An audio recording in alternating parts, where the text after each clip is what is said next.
Hello everyone, आप सभी का स्वागत है मेरे channel golden era fan fiction में। आप सभी का मैं दिल से स्वागत करती हूँ एंड मैं हाजिर हूँ आप सभी के लिए इंटरनल टोर्मेंट इन द डार्क का अगला पार्ट लेकर। उम्मीद है आप सभी को पहला पार्ट पसंद आया होगा। पहले पार्ट में हमने देखा था कि वांगजी ने आखिरकार विंग को किडनैप कर लिया था और विंग वांगजी की रियलिटी देखकर काफ़ी ज़्यादा डरा हुआ था। लेकिन अभी ये तो शुरुआत थी। अभी तो विंग के साथ बहुत कुछ होना बाकी था, जो कि हमें इस पार्ट में पता चलेगा। तो गाइस, यहीं पर ही हमने ख़त्म किया था और हम अब अगले पार्ट को स्टार्ट करते हैं। जो लोग भी न्यू आ रहे हैं, ज़रूर से चैनल को लाइक और सब्सक्राइब कीजिएगा और कमेंट करके मुझे ज़रूर बताइएगा कैसा लग रहा है आप लोगों को ये स्टोरी। और जो भी पुराने हैं, ज़रूर लाइक और कमेंट करके मुझे बताना कि आप सभी को स्टोरी कैसी लग रही है। तो चलिए, बिना किसी देरी के हम स्टोरी को स्टार्ट करते हैं। दिन था 17 नवंबर। समय था सुबह के 9 बजे। लैंग वांगजी का अपार्टमेंट हाई राइज बिल्डिंग में था, लगभग 45 मंजिला। और वहीं शहर का पूरा नज़ारा उसमें से देखा जा सकता था। लेकिन आज उस बिल्डिंग में नज़ारा कुछ और ही था। दरवाजे पर दो पुलिस वाले खड़े हुए थे। एक का नाम था जी शाओ और दूसरा मेंग, जो कि एक कांस्टेबल था। वो दोनों पूरी तरीके से अपनी ड्यूटी को ईमानदारी से निभा रहे थे कि कुछ समय के बाद लैन वांगजी ने दरवाज़ा खोला। लैन वांगजी पूरी तरीके से सूट में तैयार था। उसका चेहरा बिल्कुल शांत था। वांगजी ने जैसे ही उन दोनों को देखा, वांगजी ने हेलो कहकर उन्हें विश किया। देन वांगजी ने पूछा कि आप यहाँ कैसे? मैं आपकी क्या मदद कर सकता हूँ? वांगजी की बात को सुनकर पुलिस ने सबसे पहले तो वांगजी को अपना बैज दिखाया और बोला, मिस्टर लैन वांगजी, हम पुलिस से हैं और वेइंग के बारे में पूछताछ करने के लिए आपसे आए हैं। इसलिए हम चाहेंगे कि आप हमारी इसमें मदद कीजिए। जिस पर वांगजी उनसे कहता है, कौन विंग? जिस पर पुलिस वाले बोलते हैं, क्या आप विंग को नहीं जानते? जिस पर लैन वांगजी बोलता है, नहीं तो कौन विंग? जिस पर वो पुलिस वाले एक दूसरे को देखते हैं और फिर उसके बाद जो आगे पुलिस वाला था वो बोलता है, मिस्टर लैन वांगजी, दरअसल कल ही एक विवुशान नाम के लड़के का किडनैप हुआ है और सीसीटीवी कैमरे में आपकी मौजूदगी शामिल हुई है। और पता करने पर ये भी पाया गया है कि आप अक्सर उसके कैफ़े में कॉफ़ी पीने के लिए जाया करते थे। इसलिए हमें आपसे पूछताछ करनी है। जिस पर वांगजी हैरानी से अपनी आंखें बड़ी करते हुए बोलता है, अच्छा, आप उस विंग की बात कर रहे हैं? उसे क्या हुआ? क्या वो ठीक है? जिस पर पुलिस वाले बोलते हैं, अभी तो उसके बारे में पता नहीं चला है। कृपया आप इस केस में हमारी हेल्प कीजिए, तभी हमें कुछ पता चल पाएगा। जिस पर वांगजी अपना सिर हिलाता है और फिर उन्हें इशारा करता है कि वो अंदर आएं। वांगजी उन दोनों को अंदर ले जाकर चाय ऑफर करता है और पूछता है, क्या हुआ है, आप बता सकते हैं? तभी इंस्पेक्टर वांगजी को एक फ़ोटो दिखाता है और बोलता है, ये लड़का है, ये कल शाम से गायब है। आखिरी बार इसे लोटस ब्रावे कैफ़े से निकलते हुए देखा गया था। आपको तो पता है ना, क्योंकि आप काफ़ी बार वहाँ कॉफ़ी पीने जाया करते थे। आप रोज़ वहाँ जाते थे। सही कहा। जिस पर वांगजी ने हाँ में सिर हिलाया और फिर इसके बाद उस इंस्पेक्टर ने वांगजी की तरफ देखते हुए बोला, सीसीटीवी कैमरे में आपकी कार भी दिखी है मिस्टर लैन वांगजी। जैसे ही वो इंस्पेक्टर ने ऐसा बोला, वांगजी ने कुछ भी रिएक्ट नहीं किया और वह इंस्पेक्टर वांगजी के फेशियल एक्सप्रेशन ही देख रहा था कि वांगजी कुछ करे और वो उस इंस्पेक्टर को कोई हिंट मिले। लेकिन वांगजी शायद इन सब के लिए पहले से ही तैयार था।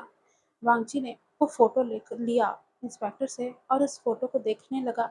उसका चेहरा बिल्कुल ब्लैंक था और वांगजी ने कहा, हाँ, मैं वहाँ कॉफ़ी लेने जाता था और मैंने उस लड़के को काफ़ी बार देखा भी है। मैं वहाँ ब्लैक कॉफ़ी पिया करता था, विदाउट शुगर। वो वो काफ़ी अच्छा था, उसने मुझे काफ़ी बार कॉफ़ी खुद से बनाकर दी थी। वो लड़का काफ़ी अच्छा था।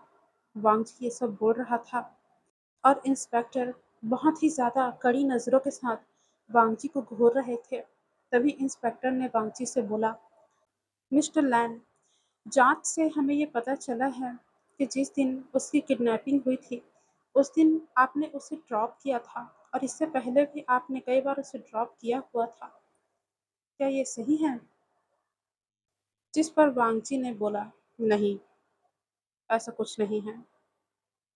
जिस दिन उसकी किडनैपिंग आप लोग बता रहे हो, उस दिन मैं ऑफिस से सीधा घर आया हुआ था। लगभग 7 बज गए थे मुझे घर वापस आते हुए। और लैन वांगजी ने ये कहते हुए अपना फ़ोन निकाला और फिर बोला, आप देख सकते हैं इंस्पेक्टर, यहाँ मेरा लोकेशन भी है। मैं उस वक्त घर पर था।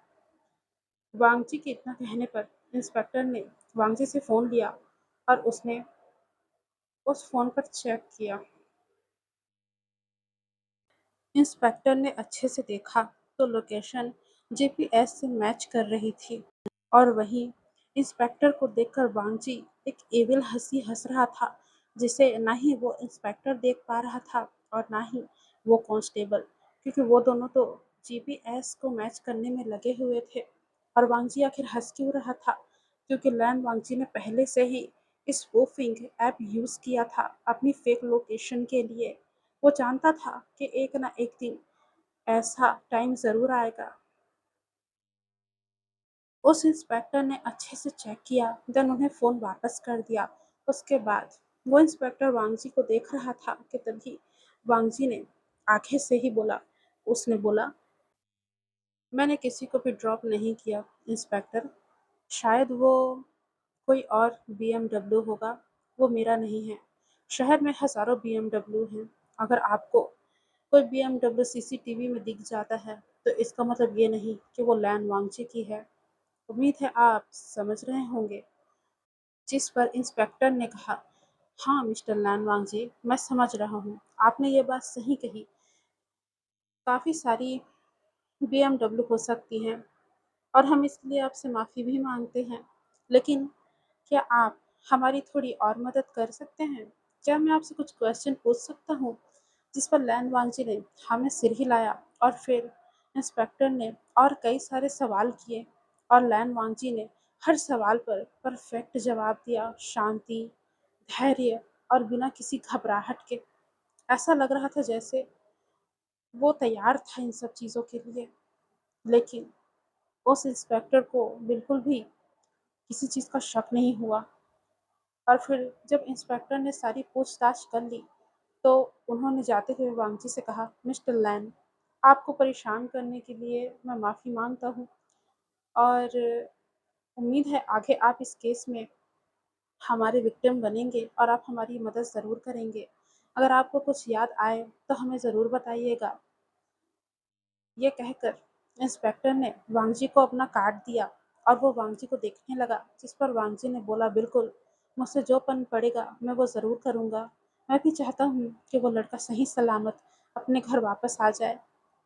ऐसा कहकर वांगजी और इंस्पेक्टर ने हैंडशेक किया एंड देन इंस्पेक्टर वहाँ से चला गया और फिर वो दरवाज़ा बंद हो गया। दरवाज़ा बंद होते ही लैन वांगजी मुस्कुराया। उसकी मुस्कुराहट काफ़ी ज़्यादा डार्क थी। ऐसा लग रहा था जैसे उसने कुछ जीत लिया हो। मुस्कुराते हुए वांगजी ने कहा, कितना ही ढूँढ पाओगे? कितना ही ढूँढ पाओगे?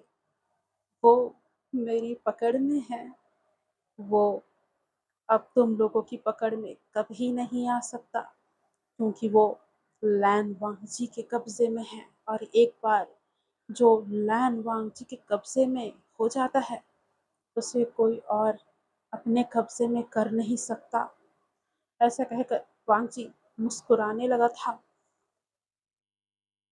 अब हमें यहाँ से सीन कट करके दोपहर के 2 बजे का सीन दिखाया जाता है। विंग के दोस्तों के घर पर। विंग के सभी दोस्त उनके घर पर थे और वहीं जियांग चैंग फ़ोन पर चिल्ला रहा था। पुलिस ने क्या कहा? वो आदमी, वो लैन वांगजी, वो झूठ बोल रहा है। उसका लोकेशन फेक हो सकता है। क्या तुम्हें ऐसा नहीं लगता? हाँ, वो ज़रूर झूठ बोल रहा है। जिस पर नीहू सेंग रो रहा था और बोल रहा था, "नहीं, वो कहाँ होगा? वो अकेला डर रहा होगा। पता नहीं मेरा भाई कहाँ होगा?" वही वैनिंग वो चुपचाप था, पर वो बोल रहा था कि हम और सीसीटीवी ढूँढ निकालेंगे, और भी होंगे आस-पास के रोड्स के, और सोशल मीडिया पर हम विंग के बारे में बताएँगे ताकि लोग विंग तक पहुँच पाएँ और हमें उसके बारे में पता चल सके।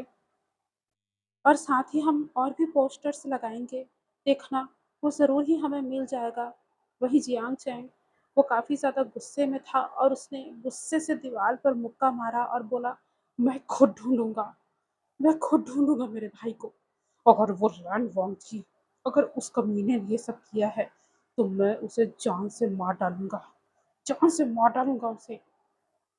जियांग चैंग को नी हुसैन और वैन निंग शांत करा रहे थे, लेकिन जियांग चैंग का गुस्सा सातवें आसमान पे था। अब हमें यहाँ से सीन कट करके वेयर हाउस का सीन दिखाया जाता है। शाम के लगभग 5 बज रहे थे। विंग 2 दिन से जंजीरों में जकड़ा हुआ था। उसके शरीर में काफ़ी ज़्यादा दर्द हो रहा था। उसे बहुत ज़ोर से भूख लगी हुई थी। तभी लैन वांगजी वहाँ आया और उसके हाथ में ट्रे था। ट्रे में खाना था, चावल, सब्जी और पानी। वांगजी धीरे-धीरे कदमों से विंग के पास आया और वो विंग के पास बैठ गया। विंग से कहा, "लो, खा लो। मैं तुम्हारे लिए खाना लाया हूँ विंग।" जिस बात पर विंग ने वांगजी को घूरा और बोला, "मुझे छोड़ दो, मैं मर जाऊँगा यहाँ।" तभी लैन वांगजी ने ट्रे को उसके पास ही में रख दिया और कहा, "तुम नहीं मरोगे। मैं तुम्हें मरने नहीं दूँगा। तुम्हें क्या लगता है यहाँ पर मैं तुम्हें मारने के लिए लाया हूँ? हाँ?" ऐसा कहकर वो विंग के और पास बैठ गया और विंग के चेहरे को छूने लगा और कहा, "तुम्हारी आँखें बहुत सुंदर है, और रोने पर ये और भी सुंदर हो जाती है। मुझे ऐसा लगता है कि तुम एक मरमिट हो और तुम्हारे आँखों से आँसू नहीं, बल्कि मोतियाँ गिर रही हैं। क्या होगा अगर मैं तुम्हारे इन मोतियों को बेचूँ तो? क्या मुझे इससे अच्छे पैसे मिल पाएँगे, विंग?" जिस पर विंग ने अपना सिर घुमाया और बोला, "मत छुओ मुझे।" लेकिन लैन वांगजी ने उसकी बात नहीं सुनी। उसने विंग के होठों पर अपनी उँगलियाँ फेरी और बोला, "तुम मेरे हो, सिर्फ़ और सिर्फ़ मेरे। इस दुनिया में हर यूनिक चीज़ का कोई मालिक होता है, और तुम भी एक यूनिक हो, एक यूनिक पर्सन हो, और तुम्हारे ऊपर हक सिर्फ़ मेरा है। तुम्हारा मालिक मैं हूँ।" जैसे ही विंग ने ये सुना, विंग झटपटाने लगा था, और जैसे विंग छटपटा रहा था, विंग की जंजीरें खनक रही थी। विंग बोल रहा था, "नहीं, प्लीज़, नहीं मुझे मत छोड़, नहीं प्लीज़। मेरे दोस्त वो मुझे ढूँढ रहे होंगे, वो मेरे लिए परेशान होंगे। प्लीज़ मुझे छोड़ दो, प्लीज़।" लेकिन लैन वांगजी को देखकर ऐसा लग रहा था जैसे उसे कोई फ़र्क ही नहीं पड़ रहा है। लैन वांगजी ने धीरे से कहा, "वो कभी नहीं ढूँढ पाएँगे तुम्हें, कभी नहीं मिलोगे तुम उनको। तुम्हारा फ्यूचर मैं हूँ, तुम्हारा अंत मैं हूँ, तुम्हारी शुरुआत भी मैं हूँ। ध्यान से देखो मुझे, तुम्हें मेरे साथ ही शुरू होना है और मेरे साथ ही ख़त्म हो जाना है।" ये कहकर उसने विंग के शरीर पर अपना हाथ फिराना शुरू किया। विंग चीख रहा था, जिससे वांगजी को बहुत ही ज़्यादा इरिटेटिंग फ़ील हो रहा था। वांगजी ने पास पड़े कपड़े को उठाया और उससे विंग के मुंह को बांध दिया। विंग समझ गया था कि आज शायद वो नहीं बचेगा, और वाकई में ऐसा ही हुआ। वांगजी ने धीरे धीरे विंग के सारे कपड़े निकाल दिए और विंग को बहुत बुरी तरीके से बाइट करने लगा था। दर्द, डर, शर्म सब मिलकर विंग को अंदर से तोड़ रहे थे, और वांगजी वो उसके ऊपर था और वो उसके साथ इंटीमेट हो रहा था। उसमें कहीं पर भी प्यार नहीं था, सिर्फ़ और सिर्फ़ ज़बरदस्ती थी। वांग जी विंग को बहुत बुरी तरीके से अपने नीचे मैस कर रहा था। विंग वांग जी के नीचे तड़प रहा था, रहम की भीख माँग रहा था, लेकिन वांग जी वो अपनी दरिंदगी में इस तरीके से खोया हुआ था कि उसे विंग के आँसू नज़र नहीं आ रहे थे। विंग को ब्लीडिंग भी होने लगी थी, लेकिन इससे वांगची को कोई फ़र्क नहीं पड़ रहा था। विंग के आंसू बहते रहे, वो कुछ नहीं कर पाया और वांगची उसे उसने पूरी तरीके से विंग को नोच खाया था। जब वांगजी ने ये सब खत्म किया, लैन वांगजी विंग के बाल सहला रहा था। वांगजी ने बोला, अब तुम समझ गए ना कि तुम सिर्फ मेरे हो। लेकिन विंग ने वांगची की बातों का कोई जवाब नहीं दिया। विंग चुप था, उसकी आंखें खाली थी। आज उसने अपनी आंखों के सामने ही अपना सब कुछ लुटते हुए देखा था। जब वांगची ने देखा कि विंग कोई जवाब नहीं दे रहा है, वो विंग के पास गया। उसने उसके चेहरे से कपड़े निकाले, यानी कि जो उसके चेहरे पर उसने कपड़ा बांध रखा था, उसे हटाया और उसे काफ़ी डीपली किस किया। लेकिन विंग उसने कोई भी रिएक्शन नहीं दिया। वांग जी जी भरकर विंग को किस करने लगा था और फिर उससे काफ़ी देर तक किस करने के बाद वो उठा, अपने कपड़े पहने और वो बाहर चला गया था। लेकिन विंग वहाँ अकेला रह गया। जैसे ही वांग जी को जाते हुए विंग ने देखा, विंग दहाड़े मार मार कर रोने लगा था। विंग के रोने की आवाज़ इतनी भयानक थी कि अगर कोई उसे सुन ले तो ऐसा लगे कि जैसे जैसे कोई इंसान जो रो रहा है उसका सब कुछ बर्बाद हो गया हो, वो अभी इसी वक्त मरना चाहता हो। इतनी दर्दनाक वो रोने की आवाज़ थी जिसे मैं बयां नहीं कर सकती। लेकिन उसके मन में एक छोटी सी आग जली थी। विंग सोच रहा था, एक दिन एक दिन वो ज़रूर बदला लेगा अपने इस दुःख का, अपने इस दर्द का, उसकी इस दरिंदगी का। विंग ज़रूर बदला लेगा। विंग की आँखों से आँसू बह तो रहे थे, लेकिन उस एक-एक आँसुओं में बदले की कसम थी। वो वांगची से ज़रूर बदला लेगा। अब हमें यहाँ से सीन कट करके रात के 11 बजे का समय दिखाया जाता है, विंग के दोस्तों के घर का। वहाँ पर पुलिस का कॉल आया था। पुलिस ने बोला, हमने लैन वांगजी से बात की है, उसके पास एलिबी है, लोकेशन घर पर ही दिख रही है और कोई सबूत नहीं है। हमने अच्छे से उससे पूछताछ की है, हमें तो वो निर्दोष लग रहा है। और जैसे कि तुम लोगों ने कहा कि उसकी बीएमडब्ल्यू दिखी, इस शहर में और भी तो बीएमडब्ल्यू हैं, ये ज़रूरी तो नहीं कि वो मिस्टर लैन वांगजी की ही हो। हमारी नज़र में मिस्टर लैन वांगजी बिल्कुल बेकसूर साबित हुए हैं और हम विंग को अभी भी ढूंढने की कोशिश कर रहे हैं। जैसे ही हमें उसके बारे में कुछ पता चलेगा, हम आप लोगों को बता देंगे। इंस्पेक्टर ने जैसे ही अपनी बातें खत्म की, जियांग चैंग ने फोन को उठाकर फेंक दिया और बोला, झूठ, वो झूठ बोल रहा है। और पता नहीं क्यों ये बेवकूफ पुलिस वाले उसकी बात पे यकीन कर रहे हैं। क्या उन्हें नहीं दिखता कि वो उसी की कार थी? जिस पन्नी हुसैन ने रोते हुए बोला, विंग, वो जिंदा तो होगा ना, मेरा दोस्त विंग। वही वैन मिंग ने कहा, हमें हार नहीं माननी चाहिए, कल और कोशिश करेंगे, देखना विंग हमें ज़रूर मिल जाएगा। क्या हुआ अगर पुलिस वालों ने उसे निर्दोष साबित कर दिया? हम ढूंढते रहेंगे, हम ढूंढेंगे, देखना हमें विंग जल्दी ही मिल जाएगा। लेकिन जियांग चैंग वो बहुत ज़्यादा परेशान था। उसके मन में एक अजीब सी बेचैनी पनप रही थी। उसे कहीं न कहीं ये महसूस हो रहा था कि विंग के साथ कुछ गलत हुआ है, कुछ बहुत गलत। जब से विंग की किडनैपिंग हुई थी, जियांग चैंग ठीक से सो नहीं पाया था। रह कर उसे विंग का ख़्याल आता था, वो भी अच्छे नहीं, बुरे-बुरे।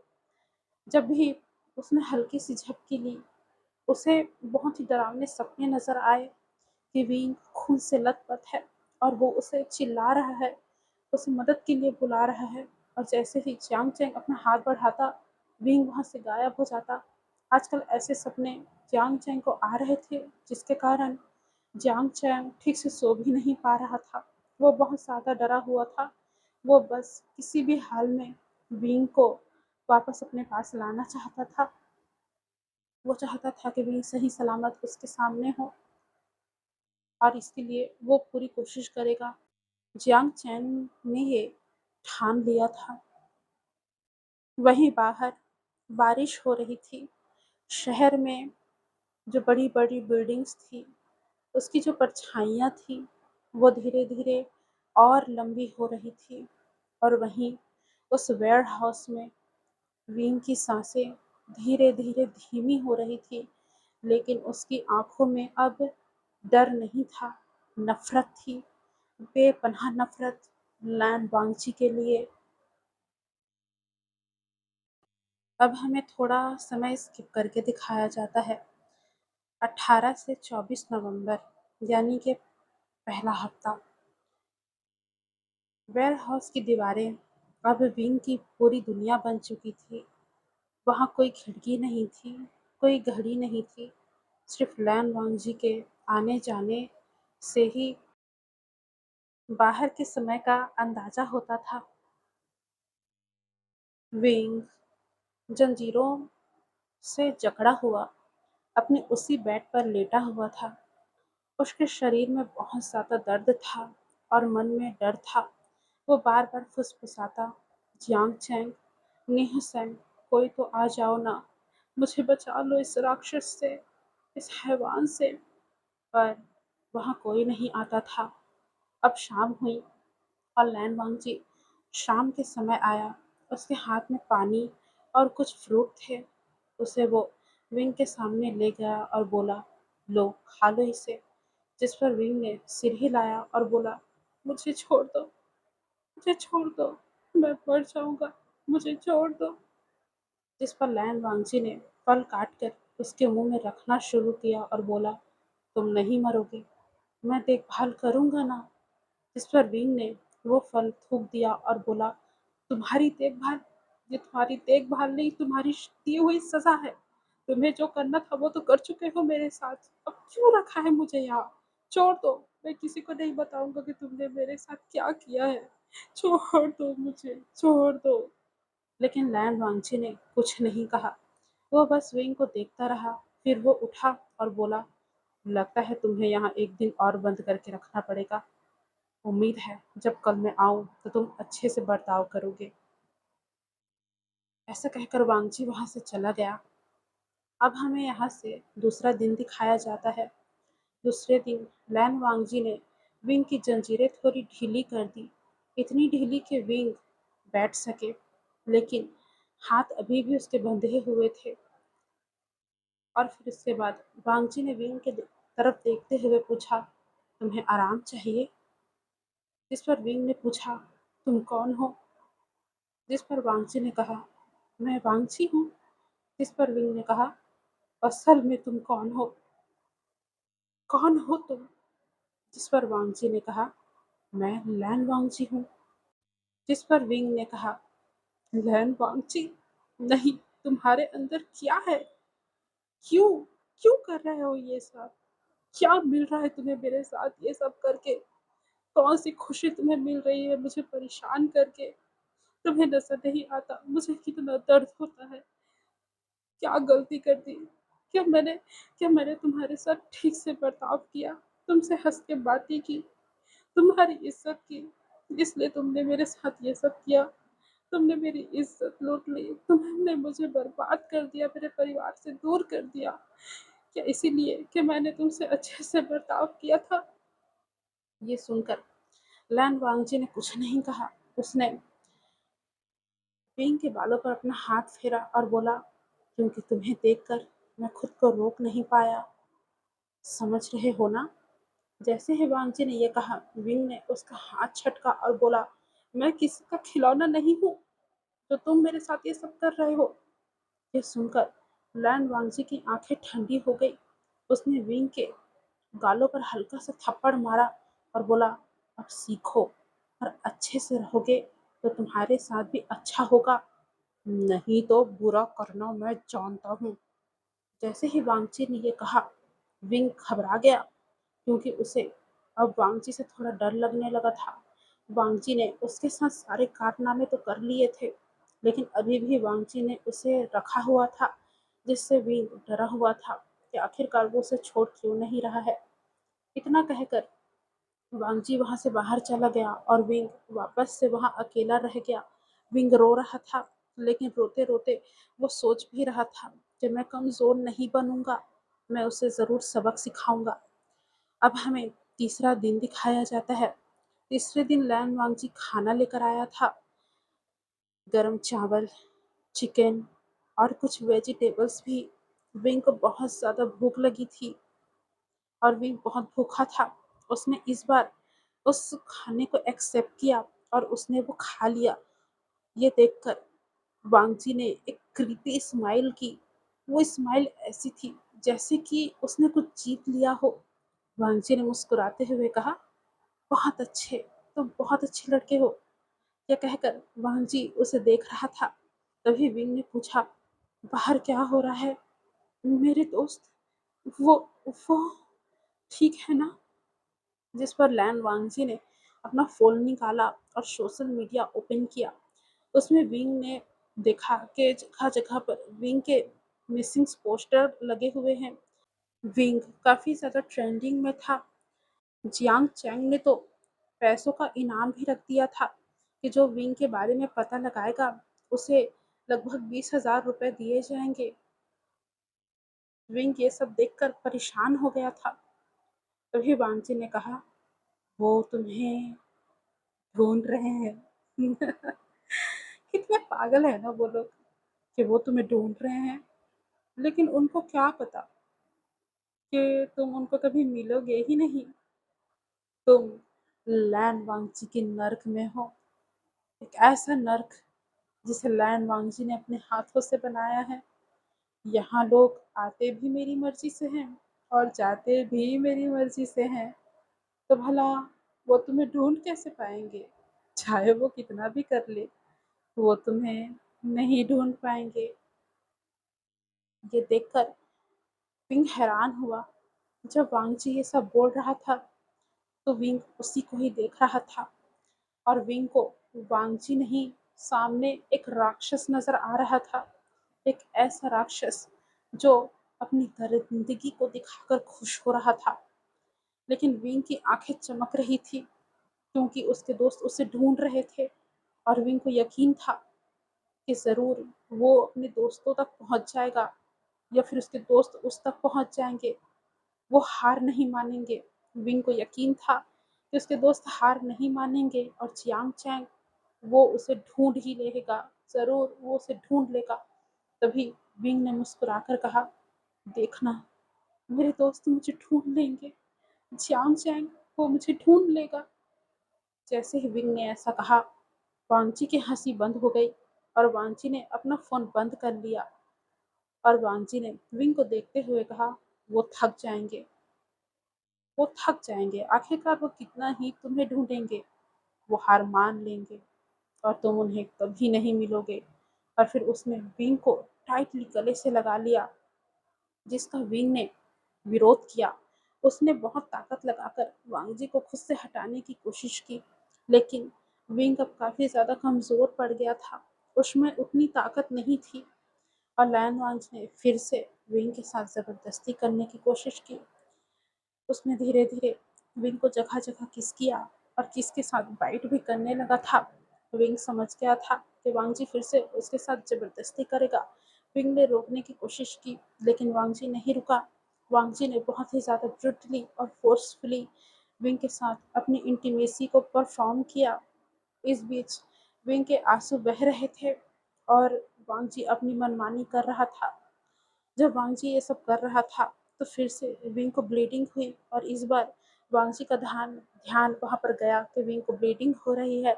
लेकिन वांगजी नहीं रुका।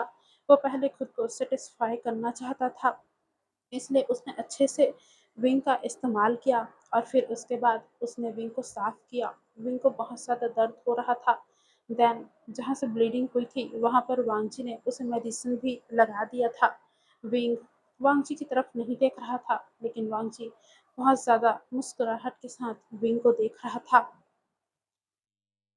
अब हमें चौथे दिन का सीन दिखाया जाता है। लैन वांगजी चौथे दिन विंग को नहलाने के लिए ले गया था। उसने ठंडे पानी से विंग को नहलाया। विंग कांप रहा था। जब वांगजी ने विंग को कांपते हुए देखा तो बोला, कुछ नहीं होगा, तुम्हें साफ रहना चाहिए मेरे लिए, ताकि तुम मुझे हमेशा पसंद आते रहो, है ना बेबी? तुम्हारे बॉडी से स्मेल आए ये मुझे पसंद नहीं। मुझे तो तुम्हारी बॉडी से आती हुई खूबसूरत स्मेल पसंद है। मुझे तुम्हारी बुरी स्मेल नहीं चाहिए। जिस पर विंग ने गिड़गिड़ाया और बोला, प्लीज प्लीज बस एक बार मुझे छोड़ दो। मैं तुम्हें दोबारा कभी परेशान नहीं करूंगा। प्लीज मुझे जाने दो। प्लीज प्लीज जाने दो प्लीज।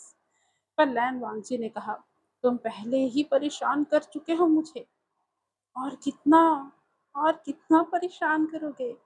जिस पर विंग हैरान हो गया और वांगची ने कहा, यही सोच रहे हो ना कि तुमने मुझे कैसे परेशान किया? जिस पर वांगजी ने हंसकर कहा, तुमने मुझे परेशान किया है अपनी मुस्कान से। तुम जब भी मुझे देखते थे और मुस्कुराते थे, आह, उस वक्त मेरे दिल पे क्या गुजरती थी तुम्हें क्या पता। मुझे बहुत अच्छा लगता था और मैं बहुत परेशान भी होता था। तुम्हारी एक मुस्कुराहट से मेरी रातों की नींद उड़ जाती थी। मन करता था तुम्हें मैं अपने सामने बैठा लूं और तुम्हें हमेशा हंसते हुए देखूं। और तुम्हारी हंसी के कारण ही तो मैंने ये सब किया, ताकि तुम्हारी हंसी मेरे अलावा कोई और ना देख सके। तो तुम बोलते हो तुम मुझे परेशान नहीं करोगे, पर लिटिल बनी, तुमने तो मुझे ऑलरेडी बहुत परेशान कर रखा है। तो अब तो सवाल ही पैदा नहीं होता कि मैं फिर से तुम्हें खुद को परेशान करने का मौका दूँ। ये कहकर वांगजी ने विंग का बाल पकड़ा और उसके होठों पर किस करने लगा था। विंग तो पूरी तरीके से सुन्न हो गया था, इसलिए वो बिल्कुल भी हिल डुल नहीं रहा था। वांगजी ने जी भरकर विंग को किस किया और फिर वांगजी बहुत ज़्यादा हार्ड हो गया था और उसने फिर से वही उसी पानी में विंग के साथ इंटीमेसी को परफॉर्म किया और विंग वो पानी में भी झटपटा रहा था क्योंकि उसे पेन हो रहा था, पर वांगजी नहीं रुक रहा था। उसने जब तक उसका मन नहीं भर गया तब तक विंग के साथ इंटीमेसी को परफॉर्म किया। एंड देन फिर उसके बाद विंग को अच्छे से दोबारा नहलाकर उसे उसके बेड पर लेटा दिया, क्योंकि विंग चलने फिरने की भी हालत में नहीं था। विंग के पैर कांप रहे थे, जो कि वांग जी देख पा रहा था, लेकिन वांग जी को इससे कोई भी फर्क नहीं पड़ रहा था। उसका तो यही था कि अपना काम बनता, भाड़ में जाए जनता। ऐसा वाला सीन था लैन वांग जी का कि भाई जब तक उसका मन नहीं भरेगा तब तक वो विंग को नहीं छोड़ेगा। और वो खूब मजे ले लेकर विंग का इस्तेमाल कर रहा था। गाइस, इसमें आपको कुछ समय तक, यानी कि कुछ समय तक नहीं, बस कुछ टाइम तक आपको दिन काउंट होते दिखाएंगे, क्योंकि मैं दिन काउंट कर रही हूँ। मैं आपको ये दिखा रही हूँ कि किन किन दिनों में विंग विंग के साथ क्या क्या हुआ है। तो अभी हम 5वें दिन का सीन देखेंगे कि आखिरकार विंग के साथ 5वें दिन में क्या हुआ। 5वें दिन विंग कमज़ोर महसूस कर रहा था। वो काफ़ी कमज़ोर हो रहा था। वो खाना तो खाता था, लेकिन वो बात बहुत कम करता था। लैन वांगजी ने उसे एक किताब दी थी। वो एक पुरानी किताब थी, उपन्यास की। वांगजी ने कहा था, इसे पढ़ो, तुम्हारे तुम्हारी बोरियत दूर हो जाएगी, तुम्हें बोर नहीं लगेगा। लेकिन विंग ने वो किताब फेंक दी थी और विंग ने कहा था, मुझे कोई किताब नहीं, मुझे आज़ादी चाहिए। तुम्हें क्या लगता है इस किताब को देकर तुम क्या साबित करना चाहते हो? लेकिन वांगजी ने किताब उठाई और फिर विंग के बाल को पकड़कर कहा, मुझसे बदतमीजी करने की कोशिश मत करना, अच्छे से रहो, वरना तुम्हें दर्द होगा, और तुम्हें कैसा दर्द होगा यह तुम्हें इन 4 दिनों में पता चल गया होगा, समझे? वांगची की बात सुनकर विंग परेशान हो गया था, लेकिन वांगची ने उसे फिर से दिखा दिया था कि आखिरकार वो किस दर्द की बात कर रहा था। उस रात फिर से वांगची ने विंग के साथ जबरदस्ती की थी, लेकिन इस बार विंग ने उसका विरोध कम किया था। विंग टूट रहा था। वो नहीं चाहता था कि वांगजी उसे छुए, लेकिन वो कर भी क्या सकता था। और वांगजी ने फिर उस रात उसे जी भरकर इस्तेमाल किया था। अब छठे दिन लैंड वांगजी ने विंग की जंजीरें पूरी तरीके से खोल दी थी, लेकिन विंग सिर्फ कमरे के अंदर ही रह सकता था। बाहर का दरवाजा लॉक था। वांगजी ने कहा, अब तुम फ्री हो, लेकिन सिर्फ कमरे में। मैं इतना तुम्हें आज़ादी दे रहा हूँ। उम्मीद है तुम इसका गलत फ़ायदा नहीं उठाओगे। अगर तुमने इसका गलत फ़ायदा उठाया तो इस बार मैं तुम्हारी गर्दन तक को जकड़ दूंगा। जिस पर विंग ने कुछ भी नहीं कहा था। वांगजी के जाने के बाद विंग ने दरवाज़ा खटखटाया था। वो चीख रहा था, चिल्ला रहा था, मदद के लिए बुला रहा था लोगों को, लेकिन उसकी आवाज़ सुनने वाला वहाँ कोई भी नहीं था। कोई भी नहीं। जब विंग पूरी तरीके से चिल्लाकर थक गया, तो दरवाज़ा खुला और विंग हैरान था क्योंकि दरवाजे से अंदर लैंड वांगजी ही आया था। लैंड वांगजी के चेहरे पर एक इविल हंसी थी। उसने कहा, कोई नहीं आएगा, कितना भी चिल्ला लो। ये कहकर वो मुस्कुराया और उसने विंग को कहा, तुम्हें मेरी आदत पड़ जाएगी और उस दिन का मुझे इंतज़ार रहेगा। और हाँ, चिल्लाना बंद करो, नहीं तो तुम्हारे गले में दर्द होगा।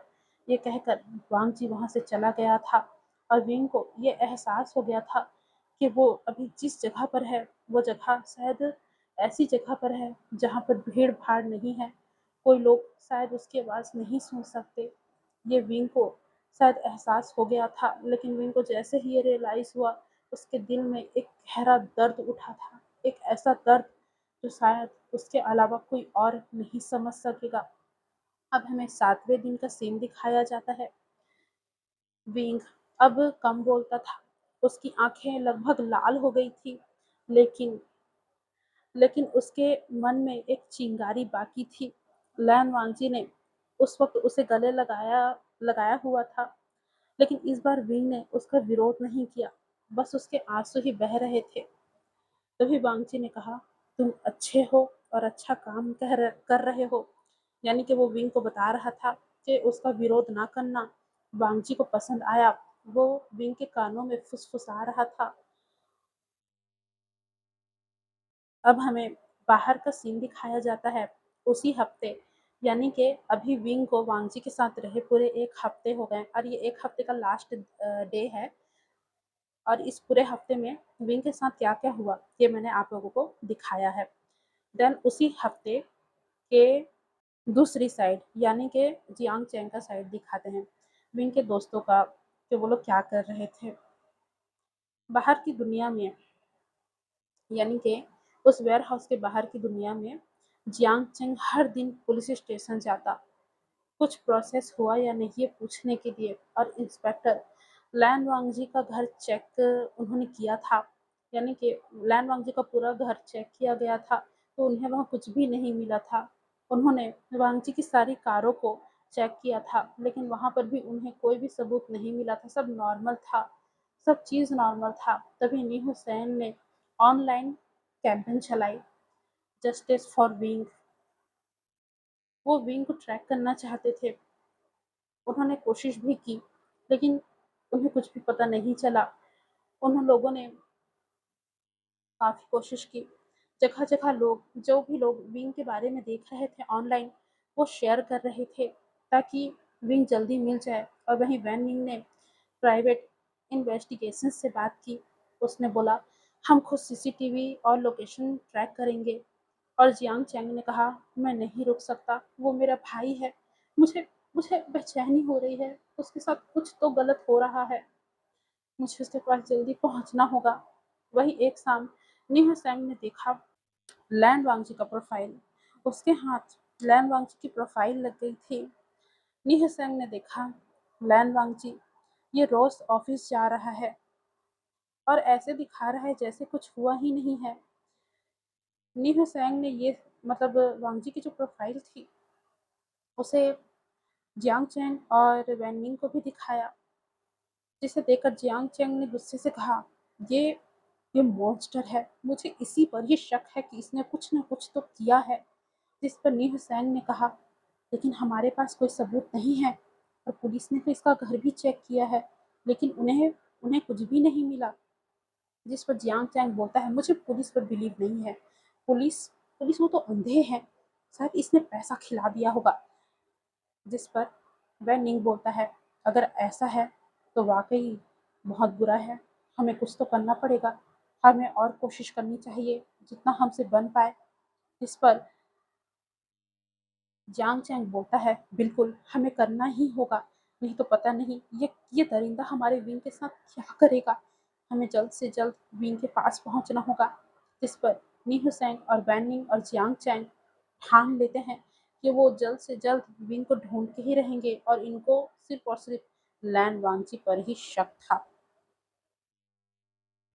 अब गाइस, यहाँ से विंग के टॉर्चर का दूसरा हफ्ता चालू होता है कि आखिरकार दूसरे हफ्ते में विंग के साथ क्या क्या हुआ वो हम यहाँ से देखेंगे। दूसरा हफ्ता 25 नवंबर से 1 दिसंबर तक का। विंग अब समय गिनना छोड़ चुका था। उसकी सारी की सारी आशाएं, उम्मीद, सब कुछ खत्म हो रही थी। कमरे में एक छोटी सी खिड़की तक नहीं थी जिससे विंग बाहर देख सके, लेकिन बाहर की बारिश की आवाज कभी कभी उसके कानों तक पहुंच जाती थी। ऐसा लगता था जैसे दुनिया अभी भी चल रही हो, लेकिन उसके लिए दुनिया बस ये चार दीवारें थे और जंजीर थी जो अब ढीली थी लेकिन फिर भी उसके हाथों में बंधी हुई थी। और लैन वांगजी जो जो लैन वांगजी ने कहा था कि उसे उसी के साथ जीना है और उसी के साथ मरना है, ये अब विंग को रियलिटी लग रहा था कि वाकई जब तक वांगजी चाहेगा तब तक विंग जिएगा, और जब तक यानी कि जब वांगजी उसे मार देगा तो शायद वो मर भी जाएगा। ये विंग के दिमाग में चलने लगता था, क्योंकि धीरे धीरे विंग के दिमाग से जिंदगी खत्म करने का ख्याल आता रहता था, लेकिन वो खुद से मर भी नहीं सकता था क्योंकि उसके पास कोई हथियार ही नहीं था जिससे वो खुद को हर्ट कर सके। वांगजी ने शायद ये सोच रखा था कि विंग खुद को हर्ट कर सकता है, इसलिए उसने वहाँ ऐसी कोई भी चीज़ नहीं छोड़ी थी जिससे विंग कुछ कर पाए। अब लैन वांगजी का रूटीन फिक्स हो गया था। वो सुबह 8 बजे ऑफिस जाता, शाम 6 बजे तक घर लौटता, लेकिन रात के 9 से 10 बजे वो वेयर हाउस आता विंग के लिए खाना लेकर आता, कभी घर का बना हुआ, कभी बाहर से, और विंग से ढेर सारी बातें करता, ऐसे जैसे कोई लवर उससे बात कर रहा हो। लेकिन हर बार बातों के दौरान ही वो धीरे धीरे इंटीमेसी में बदल जाता। धीरे धीरे वांगजी विंग से बातें करता, उसे टच करता, और फिर उसके बाद बहुत ज़्यादा ब्रूटली उसके साथ इंटीमेट होता। उसे वो हर बार फोर्स करता। अब हमें 8वां दिन दिखाया जाता है। लैन वांगजी ने एक छोटा रेडियो विंग के लिए पसंद किया था और उसे वो ला कर दिया था। उसने बोला, म्यूजिक सुनो, तुम्हें बोर नहीं लगेगा। जिस पर विंग ने वो रेडियो ले लिया था, लेकिन जैसे ही लैन वांगजी उसके पास आया, उसने वो रेडियो फेंक दिया और बोला, मुझे तुम्हारी दया नहीं चाहिए, तुम दरिंदे हो।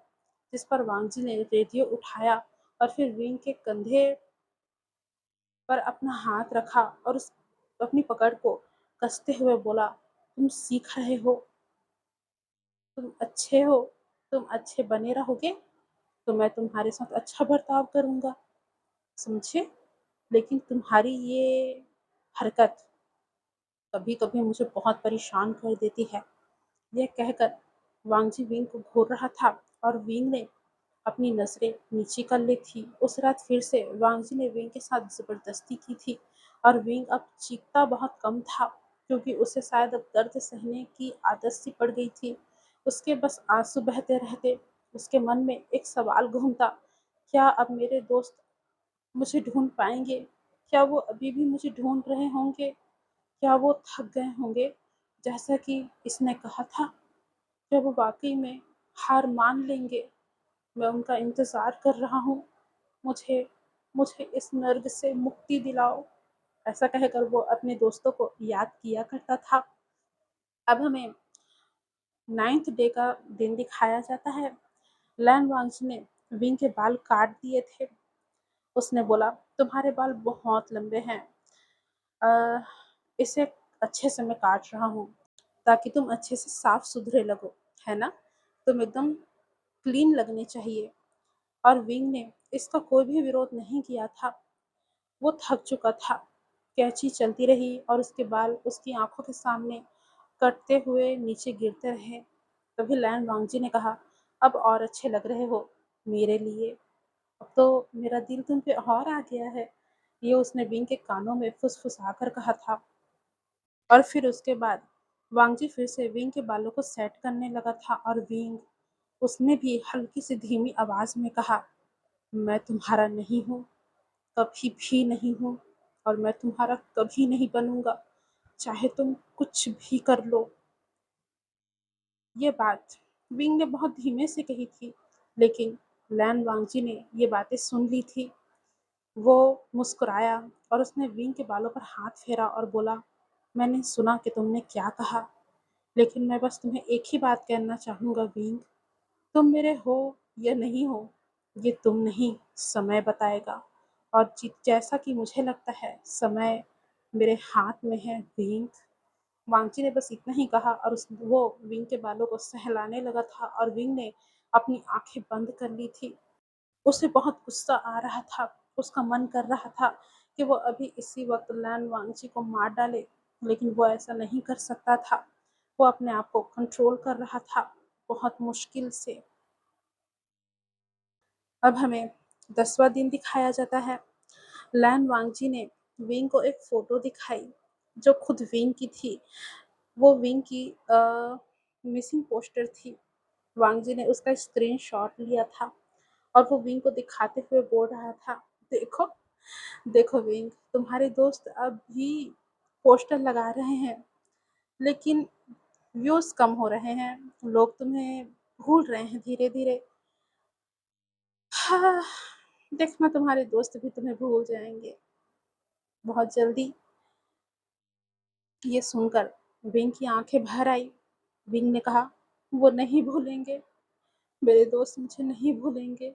जियांग चैंग वो कभी नहीं छोड़ेगा। वो कोशिश करता रहेगा, जब तक वो मुझे ढूंढ ना ले, वो जरूर कोशिश करता रहेगा। ये सुनकर लैन वांगजी ने उसके आंसुओं को पोंछा और बोला, तुम्हें अभी मेरी जरूरत है। वो कुछ नहीं कर सकता। मैं तुम्हें सब कुछ दे सकता हूँ विंग, ऐशो आराम की ज़िंदगी, अच्छा खाना, तुम्हें कहीं नौकरी करने की ज़रूरत नहीं। और मुझे देखो, मैं कितना परफेक्ट हूँ, कितना हैंडसम हूँ, कितना रिच हूँ। मरती हैं लड़कियाँ मेरे पास आने के लिए और मैं तुम्हें चाहता हूँ। तुम कितने खुशकिस्मत हो, लेकिन तुम हो कि ऐसी बर्ताव करते हो, जो मुझे पसंद नहीं। इसलिए अच्छे बनो। अगर तुम अच्छे से पेश आओगे तो तुम्हारा लाइफ भी जो आने वाला है वो अच्छा रहेगा, समझे? ये बोलने के बाद वांगजी दूसरा काम करने लगा था और विंग बस घूर कर वांगजी को देख रहा था, क्योंकि उसे वांगजी का कुछ भी नहीं चाहिए था। अगर विंग का बस चले तो वो तो वांगजी के मुंह पे उसकी सारी चीजें फेंके और साथ ही उसके मुंह पर लातों की बरसात कर दे, लेकिन विंग के अंदर अभी इतनी ताकत नहीं थी। अब रात हुई और विंग के साथ जैसा कि होता है, वांगजी ने फिर से इंटीमेसी को परफॉर्म किया, लेकिन वो इस रात काफ़ी ज़्यादा रफ था। विंग को बहुत पेन हो रहा था, लेकिन विंग चिल्ला नहीं रहा था। उसके मुंह से थोड़े-थोड़े समय पर दर्द की आवाज़ें निकल रही थी, जिसे सुनने के बाद वांगजी और भी ज़्यादा विंग के साथ हार्ड हो जाता था। लेकिन इस बार विंग ने थोड़ा-सा विरोध करने की कोशिश की थी। जब विंग को बहुत ज़्यादा दर्द होने लगा, तो उसने हल्के से हाथ से वांगजी को धक्का देने की कोशिश की, लेकिन लैन वांगजी को बहुत ही ज़्यादा गुस्सा आ गया था। आखिरकार हिम्मत कैसे हुई ये सब करते वक्त? तुमने मुझे रोका कैसे? ऐसे कहकर वांगजी ने विंग के हाथों को पकड़कर उसे मरोड़ दिया था, जिससे विंग दर्द से चीख पड़ा था। और फिर जैसे ही वांगजी ने उसका हाथ मरोड़ा, विंग का गर्दन उसके सामने था। उसने वहां पर उसे जोर से बाइट किया। वो बाइट इतनी ज्यादा जोर का था कि विंग के गले से खून निकलने लगा था। और ये सब देखकर वांगजी को अच्छा लगा और वांगजी ने कहा, अच्छे से रहो, मेरे साथ बदतमीजी नहीं, समझे, वरना मैं तुम्हें और भी ज्यादा दर्द दे सकता हूँ। ये कहकर वो विंग के साथ फिर से बहुत ही ज्यादा रफली अपने नाइट को स्पेंड करने लगा था। और इसके बाद विंग को मौका ही नहीं मिला कि वो वांगजी से विरोध कर पाए। यानी कि वांगजी ने बहुत बुरी तरीके से उसका हाथ जकड़ दिया था और विंग थोड़े थोड़ा बेहोश भी होने लगा था। लेकिन वांगजी को कोई फर्क नहीं पड़ रहा था, वो तो अपना काम करेगा, ऐसा वाला सीन था। अब हमें 11वां दिन दिखाया जाता है।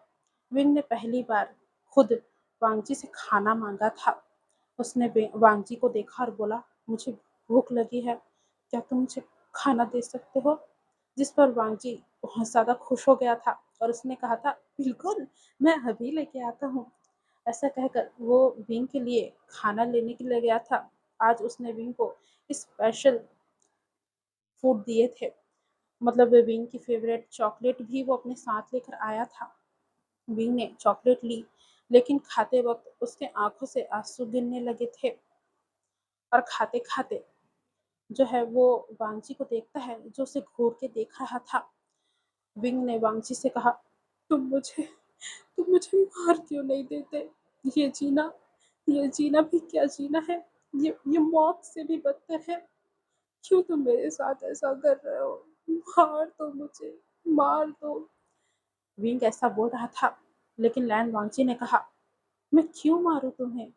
हाँ, क्यों मारूं मैं तुम्हें? क्योंकि मैं तुम्हें नहीं मानना चाहता हूँ, मैं तुम्हें जिंदा रखना चाहता हूँ, जिंदा मेरे साथ, समझे?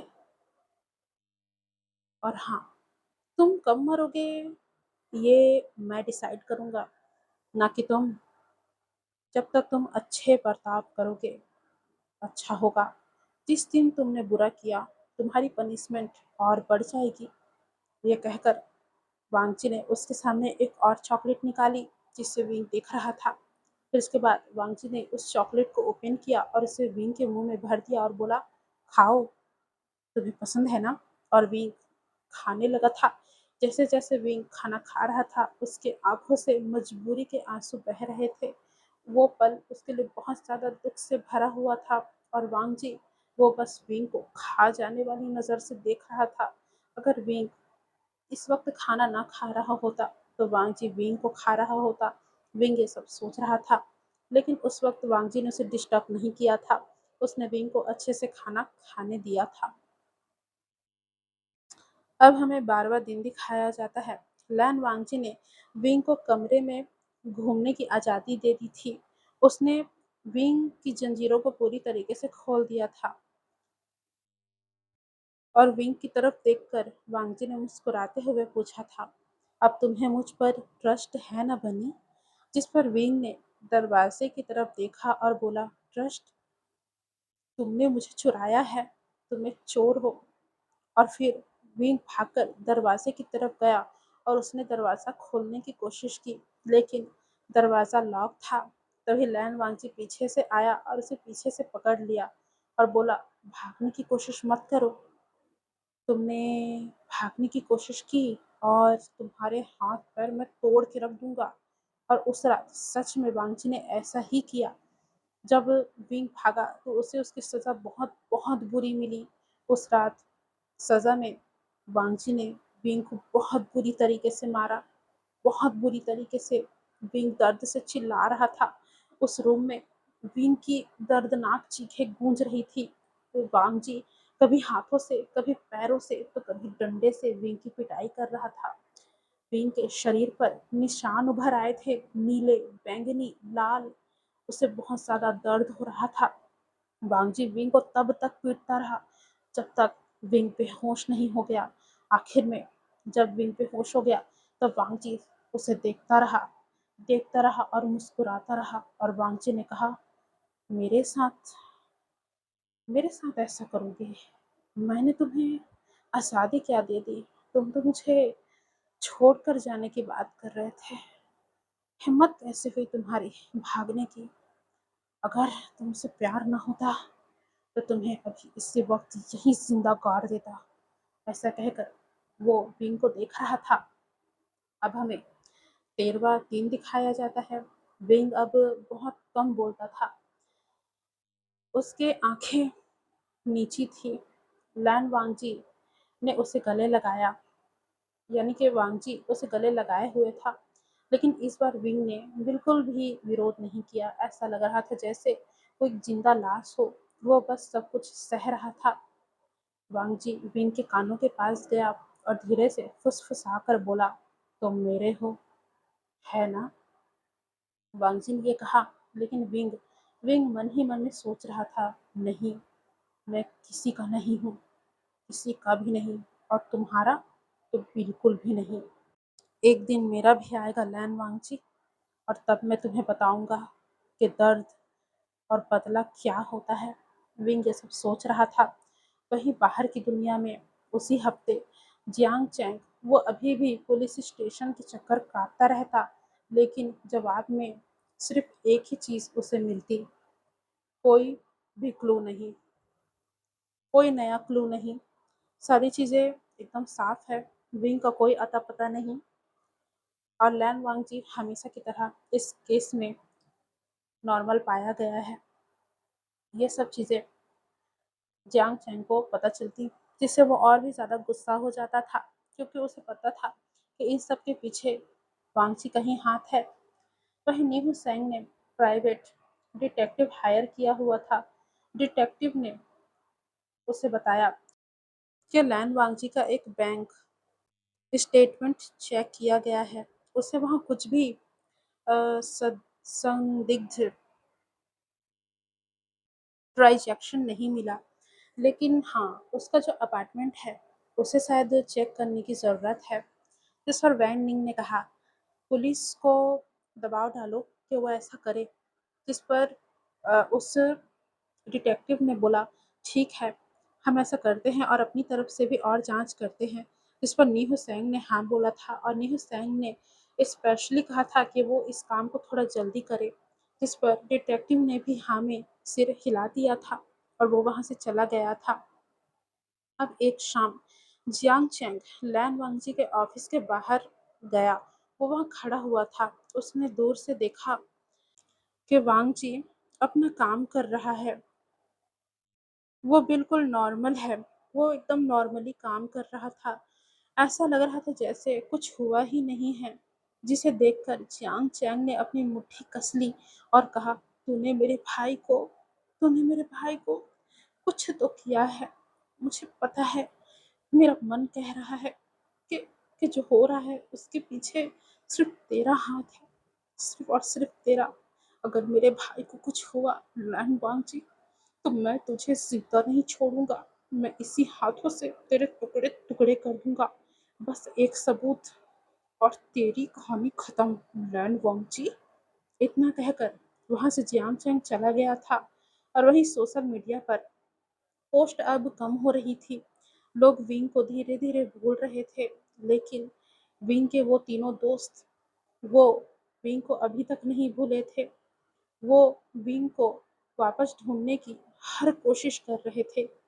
वहीं वेयरहाउस रात हो चुकी थी और लैन वांगजी वहां आया। विंग बिस्तर पर लेटा हुआ था। उसकी आंखें बंद थी। वांगजी धीरे धीरे विंग के पास आया। उसने सबसे पहले विंग के गले के पास झुककर एक तेज आह भरी और उसने विंग की खुशबू को अपनी सांसों में समा लिया। और फिर उसके बाद उसने विंग के माथे पर किस किया और बोला, अब तुम मेरे हो, पूरी तरीके से मेरे हो, विंग। जैसे ही विंग ने ये सुना, उसने अपनी आंखें खोली। लेकिन उसने कुछ बोला नहीं।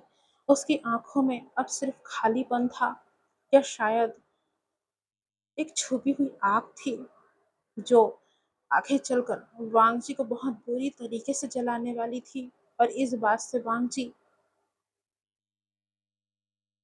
बेखबर था। अब देखते ही देखते विंग को वांगची के कैद में रहते हुए पूरे 2 हफ्ते हो चुके थे। विंग अभी बिस्तर पर लेटा रहता था क्योंकि ज़्यादातर वो अपनी बॉडी को अच्छे से हिला नहीं पा रहा था। जब भी वो उठने की कोशिश करता तो उसे चक्कर जैसा महसूस होता था। वो अभी भी बिस्तर पर ही लेटा हुआ था। उसकी आंखें खुली, लेकिन उसने कुछ नहीं देखा। यानी कि उसकी आंखें उसे देखने में धुंधली लग रही थी बाहर की चीज़ें। आई मीन जो रूम के अंदर का सीन था वो उसे धुंधला लग रहा था। उसके शरीर पर काफ़ी सारे निशान थे, कुछ पुराने और कुछ नए। उसे अब दर्द ज़्यादा महसूस नहीं होता था। दर्द अब उसकी आदत बन चुकी थी। वो अब बिल्कुल भी वांगजी से विरोध नहीं करता था। वो बस वांगजी की दी हुई यातनाओं को सहता था। लैन वांगजी अब शाम को आया। उसके हाथ में नए कपड़े थे, एकदम साफ सफ़ेद कलर के शर्ट और पैंट। वांगजी ने बोला, देखो, मैं तुम्हारे लिए कपड़े लेकर आया हूँ। आज तुम्हें ये कपड़े बदलने होंगे। तुम्हारे पुराने कपड़े कितने गंदे हो गए हैं और मुझे वो अब पसंद नहीं आ रहे हैं। जिस पर विंग ने वांगजी से कुछ नहीं कहा। वो बस उठा और उठकर बैठ गया। लैन वांगजी ने उसके कपड़े उतारे और उसे नए कपड़े पहनाए, बिल्कुल वैसे जैसे कोई गुड़िया को सजाता हो। वो विंग को कपड़े से सजा रहा था। वो विंग को रेडी करता है और बोलता है, अब तुम बिल्कुल परफेक्ट लग रहे हो, बिल्कुल लैन वांगची टाइप। उसके चेहरे पर एक अजीब सी संतुष्टि थी। यानी कि वांगची के चेहरे पर एक अजीब सी संतुष्टि थी। तभी विंग ने धीरे से पूछा, कब तक ये सब, आखिर कब तक? जिस पर वांगजी ने विंग के होठों को छुआ और बोला, जब तक तुम पूरी तरह मेरे नहीं हो जाते तब तक ये सब चलता रहेगा। और विंग ने अपनी आंखें बंद कर ली। उसकी आंखें लाल थी, लेकिन उसके आंखों से आंसू नहीं बह रहे थे। वांगजी ने विंग के पुराने कपड़े उठाए और फिर वो वहां से चला गया। लेकिन जाते वक्त वांगजी ने विंग को एक बार पलट कर देखा। सफेद कपड़ों में विंग चमक रहा था और वांगजी के आंखों में विंग को लेकर हवस साफ साफ देखी जा सकती थी। पर वांगजी वहां रुका नहीं, वो वहां से चला गया। पता नहीं उसके दिमाग में अभी क्या चल रहा था। देन फिर रात हुई और वांगजी वो फिर आया और जैसे कि सवेरे उसकी आंखों में जो दरिंदगी दिख रही थी वो उसने फिर विंग पर निकाली। वो विंग के साथ फिर से जबरदस्ती करने लगा था, लेकिन इस बार विंग ने अपनी आंखें बंद कर ली थी। वो वांगजी को नहीं देखना चाहता था। उसने अपनी आंखें बंद कर ली थी और वो कहीं और था। वो और कुछ सोच रहा था। विंग सोच रहा था अपने दोस्तों के बारे में, अपने दोस्तों के साथ हंसते खेलते बिताए उसके खूबसूरत दिनों के बारे में वो सोच रहा था। कैफे में वो किस तरीके से खुश होकर कॉफी बनाया करता था ये देख रहा था। चियांग चैंग के गुस्से में छुपा हुआ प्यार वो देख रहा था। नी हुसैन की मजाकिया बातें वो उससे याद कर रहा था। और वहीं वैन निंग की चुपचाप उसकी मदद करना, ये सब उसे वापस याद आ रहा था। विंग मन में सोच रहा था, वो मुझे ढूंढ रहे होंगे। वो मन ही मन में ये बोल रहा था, लेकिन उसकी आवाज़ बाहर नहीं आ रही थी। वहीं लैन वांगजी ने उसके कानों में फुसफुसा कर कहा, तुम अब मेरे हो, कोई और तुम तक नहीं पहुंच सकता, समझे? ये सुनकर विंग की आंखों से आंसू गिरे, लेकिन वो चुप रहा। और वांगजी ने उसके कानों पर लिख करते हुए कहा, आंखें बंद कर लेने से सच्चाई नहीं बदल जाती। तुम कब तक ही आंखें बंद करोगे? आंखों को बंद तो रख लोगे, लेकिन जो तुम्हारा शरीर महसूस कर रहा है मुझे, क्या तुम उसे झुठला सकते हो? हाँ, मैं किस तरीके से तुम्हारे ऊपर हूँ, तुम्हारा शरीर किस तरीके से मेरी बाहों में जकड़ा हुआ है, मेरी सांसें किस तरीके से तुम्हारी सांसों से टकरा रही है, क्या इसे तुम बंद कर सकते हो? नहीं ना? तो अपनी आंखें खोलो और देखो मुझे। वांगची ने गुस्से में ये कहा था, लेकिन विंग ने वांगची की बातों को नहीं सुना। जब वांगची ने देखा कि विंग ने उसकी बातों को नजरअंदाज किया है, तो वांगची ने अपना हाथ विंग के कमर पर रखा और बहुत ही जोर से विंग के कमर को मरोड़ दिया, जिससे विंग की तेज चीख निकली और उसकी आंखें खुल गई। विंग की आंखों से आंसू बहने लगे थे, क्योंकि बहुत ही ज्यादा तेजी से वांगची ने उसे मरोड़ा था। जैसे ही विंग की आंखें खुली, वांगची ने उसके चेहरे को पकड़ा और बोला, दोबारा आंखें बंद मत करना। मैं चाहता हूँ कि मैं जब तुम्हारे साथ रहूं तो तुम मुझे देखो, समझे? जिस पर विंग ने उसे कुछ नहीं कहा, बस विंग के आंखों से आंसू बह रहे थे। और वांगजी, उसने विंग के गालों को पकड़ रखा था और वो काफी फास्टली मूव करने लगा था। विंग को इससे दर्द हो रहा था, पर विंग की आंखें अब खुली हुई थी और वांगजी अपनी आंखों से उसे घूर रहा था, और विंग और वांगजी की आंखें आपस में मिली हुई थी। विंग की आंखें दर्द से भरी हुई थी और वहीं वांगजी की आंखों में गुस्सा था, और वांगजी बहुत ही ज्यादा तेजी से विंग को हिट कर रहा था, और ये सब सहने के अलावा विंग के पास कोई और रास्ता नहीं था। अब हमें 15वां दिन दिखाया जाता है। लैन वांगजी ने विंग को बाहर ले जाने की बात की। उसने बोला, अगर तुम अच्छे से रहोगे तो मैं कभी कभी तुम्हें बाहर घुमा के ला सकता हूँ, लेकिन पहले ट्रस्ट चाहिए मुझे। इस पर विंग ने अपना सिर हिलाया और बोला, हाँ हाँ, मुझे तुम पर ट्रस्ट है। हाँ, मुझे ट्रस्ट है तुम पर। लेकिन वो मन में सोच रहा था, अगर मौका मिला तो वो इसे चकमा देकर भाग जाएगा। लेकिन वांगची को शायद इसका अंदाजा नहीं था, या फिर था, पता नहीं, वो तो आगे पता चलेगा। वांगजी ने जैसे ही विंग की बात सुनी कि उसे उस पर ट्रस्ट है, उसने विंग को गले से लगा लिया और बोला, तुम बदल रहे हो और ये मुझे अच्छा लग रहा है। तुमने मुझ पर ट्रस्ट किया, ये सुनकर मुझे बहुत अच्छा लगा विंग। ये कहकर वो विंग को किस करने लगा था, पर विंग ने कोई रिएक्ट नहीं किया था। अब हमें 16वां दिन दिखाया जाता है। विंग ने पहली बार खुद लैन वांगजी से बात की और बोला, तुम्हारा परिवार कोई है या नहीं, या फिर तुम अकेले हो? जिस पर वांगजी ने कहा, मेरा भाई है, लेकिन वो मुझसे काफ़ी दूर रहता है। मुझे अकेले रहना पसंद है विंग, और तुम्हारे साथ रहना भी। मैं सिर्फ तुम्हारे साथ रहना चाहता हूँ। जिस पर विंग ने पूछा, क्यों? तुम्हें अकेलापन क्यों अच्छा लगता है? जिस पर वांगजी ने उसके बाल सहलाए और बोला, पहले अच्छा लगता था, लेकिन अब नहीं लगता, क्योंकि तुम हो ना। मैं तुम्हारे साथ रहना चाहता हूँ, हमेशा हमेशा के लिए।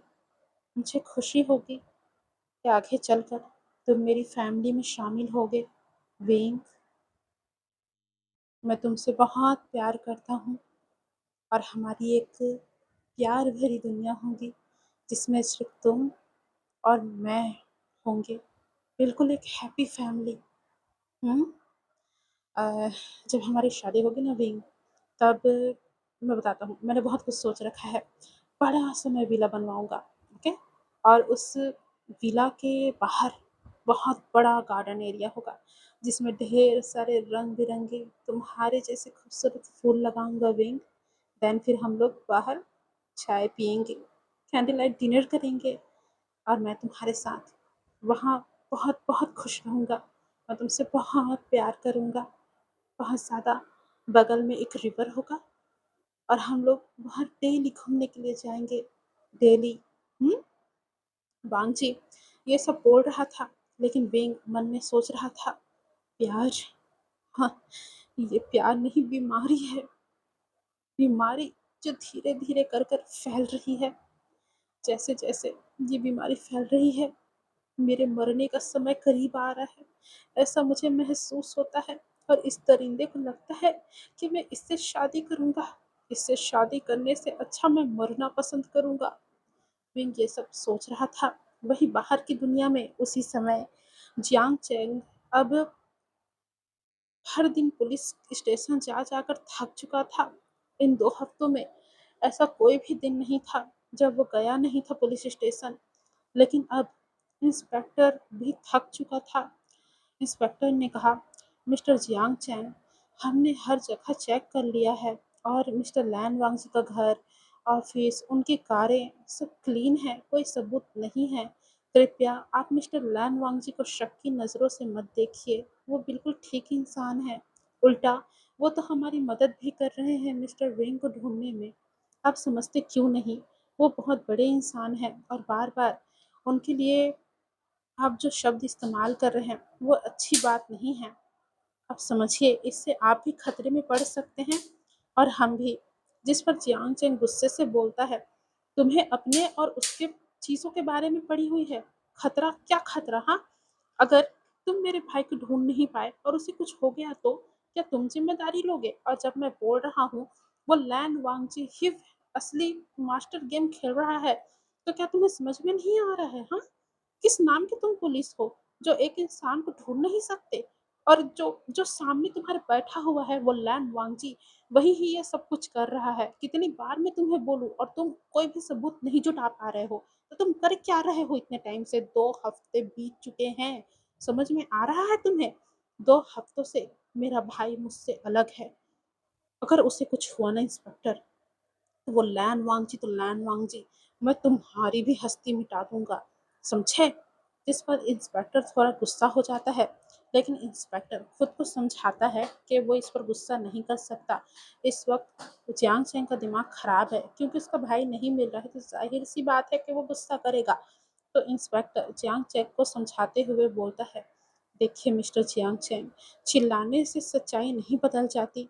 हमने पूरी तरीके से मिस्टर लैन वांगजी को परखा है। वो बिल्कुल ठीक है, उन्होंने कुछ भी उनके साथ नहीं किया है। आपका भाई कहीं और ही है। शायद किसी और ने उनके साथ कुछ गलत करने के लिए उन्हें किडनैप किया होगा और हम ढूंढ रहे हैं। एंड आप तो आपको तो मिस्टर लैन वांगजी का शुक्रगुजार होना चाहिए कि वो आपकी मदद कर रहे हैं। जिस पर जियांग चैंग गुस्से से टेबल पर हाथ पटकते हुए कहता है, मुझे नहीं चाहिए उस कमीने की मदद। तो मैं जानता हूँ कि उसी ने ही मेरे भाई को गायब किया है और वही उसके साथ कुछ बुरा कर रहा है, क्योंकि मुझे ये देख रहे हो ना, ये दिल वहाँ पे महसूस हो रहा है कि वो दर्द में है। वो मुझे डेली पुकारता है, मुझे उसके बुरे सपने आते हैं। तुम्हें क्या लगता है? हाँ, तुम्हें क्या लगता है कि मैं ऐसी हवा में ही उड़ते हुए बोल रहा हूँ? मुझे यकीन है कि लैन वांगजी ही सब कुछ कर रहा है। तो अच्छा यही होगा कि आप पता लगाइए।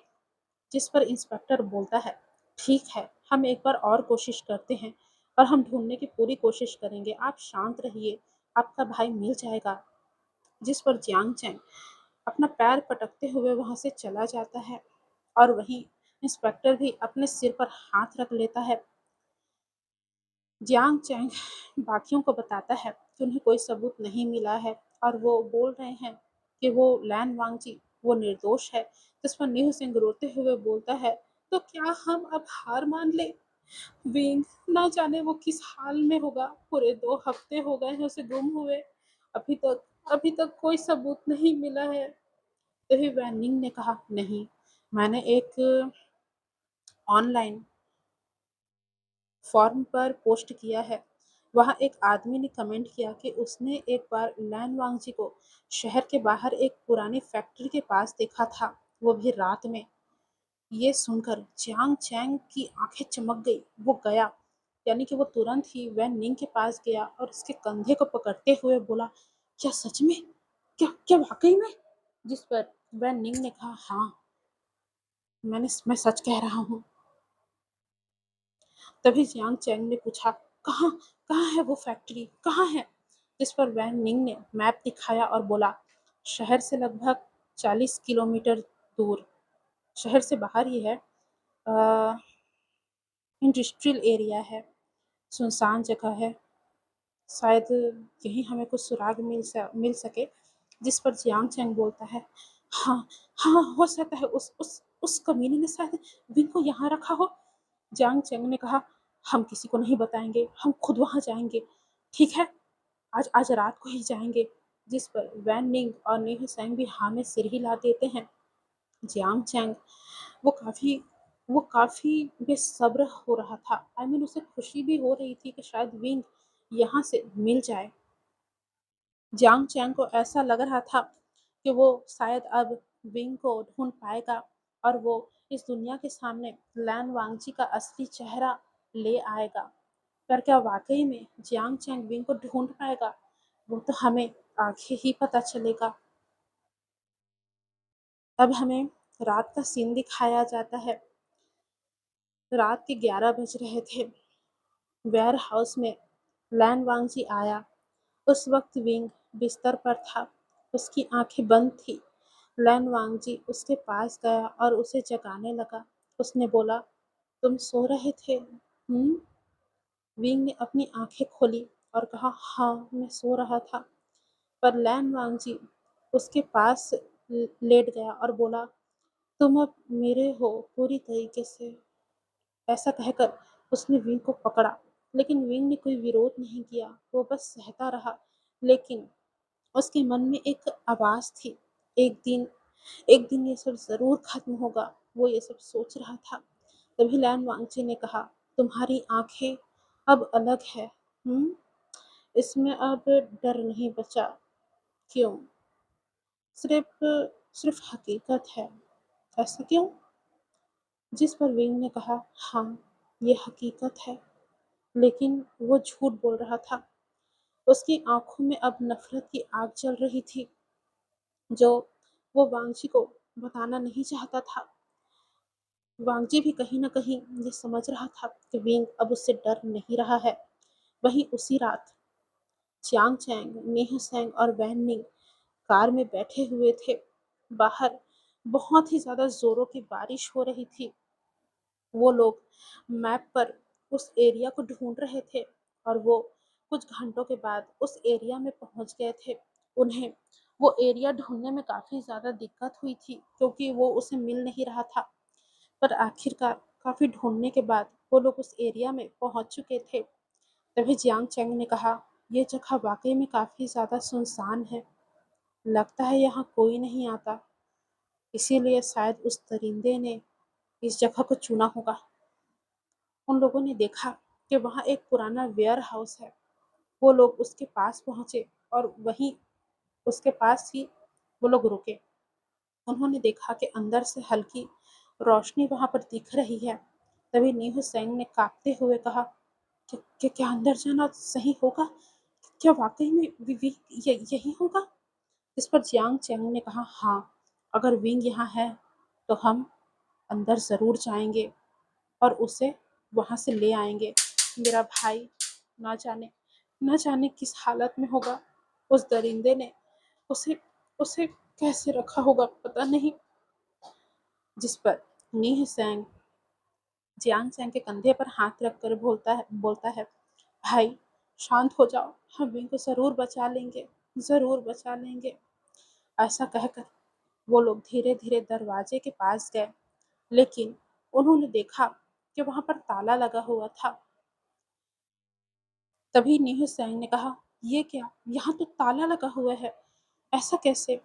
जिस पर वैन निंग ने कहा, अजीब बात है, यहाँ तो ताला नहीं लगा होना चाहिए था, पर पर यहाँ तो ताला लगा हुआ है।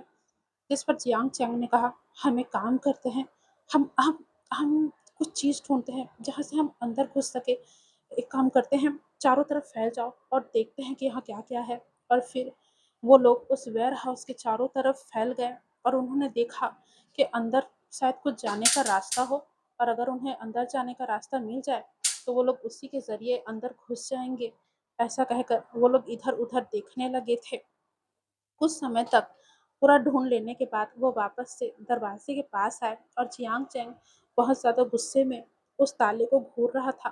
तभी नी हुसैन और वैनिंग ने कहा कि हमें अंदर घुसने का कोई और दरवाज़ा नहीं मिला। जिस पर जियांग चैंग ने कहा, मुझे भी नहीं मिला, अब क्या करें? जिस पर वैनिंग ने कहा, क्या हमें ताला तोड़ना चाहिए? तो जियांग चैंग ने कहा, अगर कोई जरिया नहीं रहा तो ताला तोड़ ही देंगे। ऐसा कहकर वो लोग शांत थे और एक दूसरे को देख रहे थे कि तभी अचानक से अंदर से एक आवाज आई, ऐसा लगा जैसे कोई फुसफुसा रहा हो। ये सुनकर जियांग चैंग का दिल धक से रह गया। जियांग चैंग चिल्लाया, विंग, विंग, क्या तुम अंदर हो मेरे भाई, विंग। लेकिन अंदर से कोई भी जवाब नहीं आया, कोई भी नहीं। हे दोस्तों, तो आज का ये पार्ट यहीं ख़त्म करते हैं। आगे इस स्टोरी में बहुत कुछ बचा हुआ है जो आप लोगों को धीरे-धीरे पता चलेगा। पर उससे पहले मैं आप लोगों से पूछना चाहती हूँ, क्या आप लोगों को स्टोरी में मज़े आ रहे हैं या नहीं? और आप लोग क्या ध्यान से इस स्टोरी को सुन रहे हो? अगर सुन रहे हो तो मुझे बताओ, क्या जियांग चैंग वाक़ई में विंग को ढूँढ लेगा?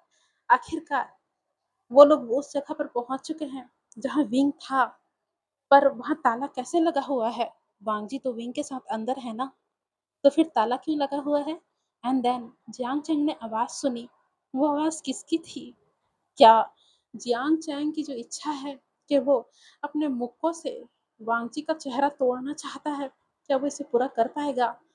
क्या अब वांगजी का खेल खत्म हो जाएगा और विंग बच जाएगा?